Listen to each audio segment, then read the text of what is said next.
Mr. S.N. Agarwal, Chairman of the inaugural session, Mr. R.C. Gowda, Honorable Deputy Chairman of the Planning Commission, Government of Karnataka, Mr. Robert Stoll, Commissioner of Patents, SPTO, and our chief guest today, Mr. P.S. Kurian, my very dear friend, Controller General of the Indian Patent Office, Dr. D.R. Agarwal, Director of ITAG Business Solutions Limited, eminent guests of honor and speakers, distinguished participants, ladies and gentlemen. It is indeed a great honor and a pleasure for me to participate in the third International Intellectual Property Rights Conference 2011.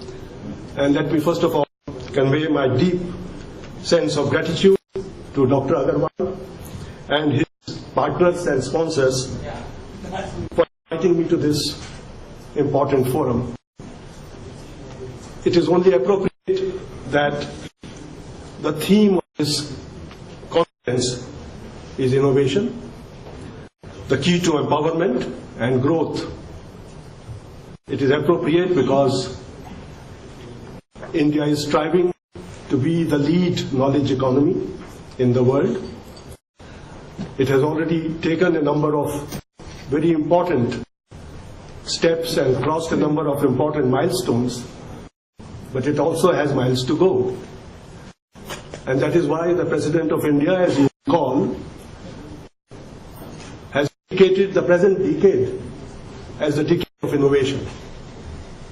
And following that, the Prime Minister has constituted also an Innovation Council, which is going to look at the whole ecosystem that supports innovation in India and how India and other countries can cooperate internationally to give a fillip to innovative and creative impulses.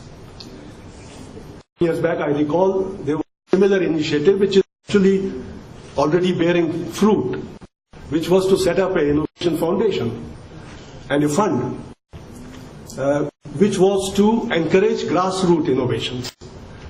And I think it is important both to concentrate on the cutting edge of the technology, also on the grassroots innovations, so that we cover the whole spectrum of technologies.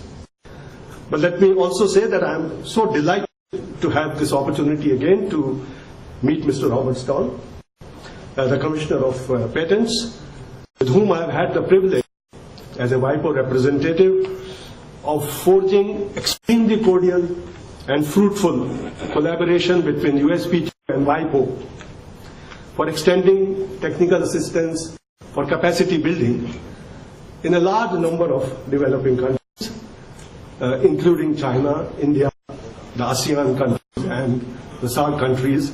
And I recall our participating in some of those meetings, taking and deciding some initiatives very vividly, and it's a great pleasure to see you, Bob, here. In my statement today, I intend to briefly touch upon the central role of intellectual property in the knowledge economy, survey some important trends, developments in the field of IP at the international level, try and correlate them to the progress at the national level, and at the end offer maybe one suggestion: strategic use of IP for consideration by this conference. As you are all aware, globalization, advances in new technologies and digital revolution have magnified the role of innovation and knowledge in the development process. Human ingenuity, innovation and technology have become the key drivers of long-term economic growth and competitiveness in the industries. The shift in value from tangible to intangible assets is beginning to show up across and in most parts of the global economy, including many developing countries and their knowledge-intensive enterprises. Knowledge and technology-intensive industries, for example, are estimated to have accounted for 30% of the global economic output, or about US dollar 15.7 trillion in 2007. And even though the world was caught in an unprecedented downturn in terms of economic and financial matters, may I point out that that downturn was not uniform in all the countries. In fact, some of the countries kept up a healthy growth rate. And one of the reasons that has been analyzed, something which is not absolutely definite as a conclusion, but there are pointers, that those countries which put in long-term and well-thought-out intellectual property and innovation strategies, whether in their countries or in their enterprises, gained. They were able to withstand the rigors of economic downturn in a much better fashion. And I think that's a lesson that we always need to consider. The international IP scenario is dynamic and has been constantly evolving. That change is rapid, profound, and complex. First and foremost, the focus of the international IP community regarding the future role of IP has changed from mainly the protection and enforcement of intellectual property to increasingly the promotion of its use for growth and development. This is a phenomenon which has been occurring for some time, and it is now widely accepted in the international community that the whole raison d'etre of intellectual property is if it can contribute to a nation's development.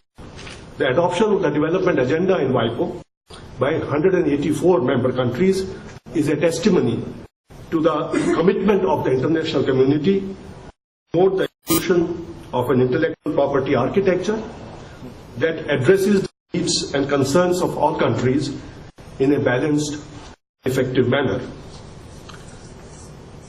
Secondly, by its broad and cross-cutting nature, intellectual property has acquired a new salience to some of the most pressing global and public policy issues, such as health, food security, climate change, preservation of biodiversity, traditional knowledge, and cultural heritage.